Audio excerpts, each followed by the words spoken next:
আজকের শব্দগুলো বেশ ইন্টারেস্টিং। প্রথম শব্দটা হচ্ছে বেনিফিশিয়াল। বেনিফিশিয়াল অর্থ উপকারী এবং বেনিফিশিয়াল শব্দটা একটা অ্যাডজেক্টিভ।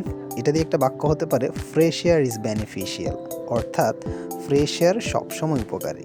অথবা আমরা বলতে পারি ফ্রেশ এয়ার আমাদের শরীরের জন্য সবসময় উপকারী, বেনিফিশিয়াল ফর আওয়ার হেলথ। এরপরের শব্দটা খুব ইন্টারেস্টিং, এটা হচ্ছে বিয়ন্ড। বিয়ন্ড শব্দের অর্থ অতিক্রম করে যাওয়া। এটা একটা প্রেপোজিশন। বেসিক্যালি এটা প্রেপোজিশন আকারে ব্যবহার হয়, তবে মাঝে মাঝে এটাকে অ্যাডভার্ব আকারেও দেখা যায়। সব থেকে বেশি দেখা যায় প্রেপোজিশন আকারে ইউজ হতে। এটা দিয়ে একটা বাক্য হতে পারে don't stay out beyond midnight, অর্থাৎ গভীর রাত অতিক্রম করে যাওয়ার পর আর তুমি বাইরে থেকো না।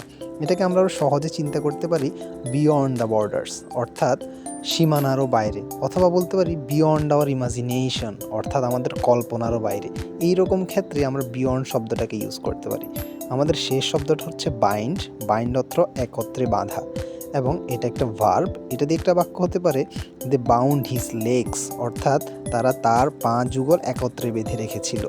তারা তার পা যুগল একত্রে বেঁধে রেখেছিল। এখানে বাইন্ড শব্দটার ফার্স্ট ফর্ম বাউন্ড ব্যবহার করা হয়েছে। সো আমাদের আজকের 3টে ইন্টারেস্টিং শব্দ শিখা শেষ। পরের ভিডিও পেতে আমাদের সাথেই থাকো। আল্লাহ হাফেজ।